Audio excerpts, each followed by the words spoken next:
Le lancement en Alsace d'un site de production d'électricité à partir de géothermie profonde. Le Premier ministre était cette semaine sur place pour son inauguration. Voyons en quoi cette expérience consiste et surtout quelle pourrait être sa capacité réelle à être une alternative énergétique rentable. Reportage Christine Vos. De loin, on ne distingue qu'un nuage de fumée. En réalité, de la vapeur d'eau, c'est la preuve que le site pilote de géothermie profonde de Soultz-sous-Forêt produit ses premiers kilowattheures. Jean-Jacques Graff travaille depuis 5 ans à ce projet, dont l'étude a démarré il y a 22 ans. Et en température, on est à combien actuellement? Actuellement, on est à 164 degrés. Très émouvant aujourd'hui de voir qu'on y est arrivé, on a réussi à mener ce projet à bout, à prouver qu'on peut produire de l'électricité à partir de la chaleur des roches profondes. Car le principe est à la fois simple et complexe. Sous ces puits, c'est une véritable plongée au centre de la Terre à 5000 mètres, là où la température de l'eau géothermale dépasse les 200 degrés. Cette eau est ramenée à la surface grâce à une pompe.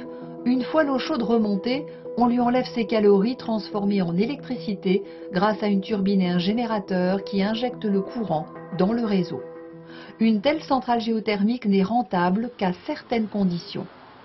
En prenant une installation, on aurait 2 puits qui descendraient à 3 km de profondeur pour produire avec une eau à 150 degrés environ 3 MW électriques. Il nous faudrait un tarif de l'ordre de 20 centimes d'euros par kilowattheure.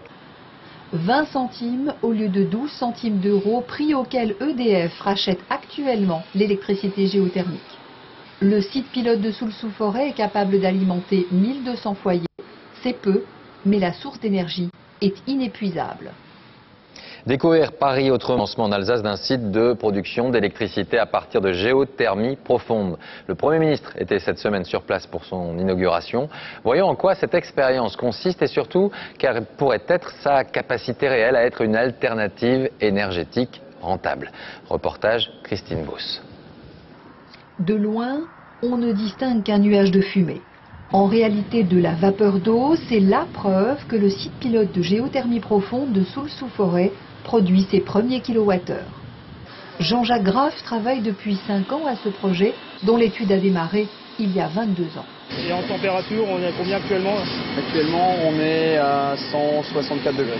Très émouvant aujourd'hui de voir qu'on y est arrivé, on a réussi à mener ce projet à bout, à prouver qu'on peut produire de l'électricité à partir de la chaleur des roches profondes. Car le principe est à la fois simple et complexe. Sous ces puits, c'est une véritable plongée au centre de la Terre à 5000 mètres, là où la température de l'eau géothermale dépasse les 200 degrés. Cette eau est ramenée à la surface grâce à une pompe. Une fois l'eau chaude remontée, on lui enlève ses calories transformées en électricité grâce à une turbine et un générateur qui injectent le courant dans le réseau. Une telle centrale géothermique n'est rentable qu'à certaines conditions. En prenant une installation, on aurait 2 puits qui descendraient à 3 km de profondeur pour produire avec une eau à 150 degrés environ 3 MW électriques. Il nous faudrait un tarif de l'ordre de 20 centimes d'euros par kilowattheure. 20 centimes au lieu de 12 centimes d'euros, prix auquel EDF rachète actuellement l'électricité géothermique. Le site pilote de Soultz-sous-Forêt est capable d'alimenter 1200 foyers. C'est peu, mais la source d'énergie est inépuisable. Découvrir Paris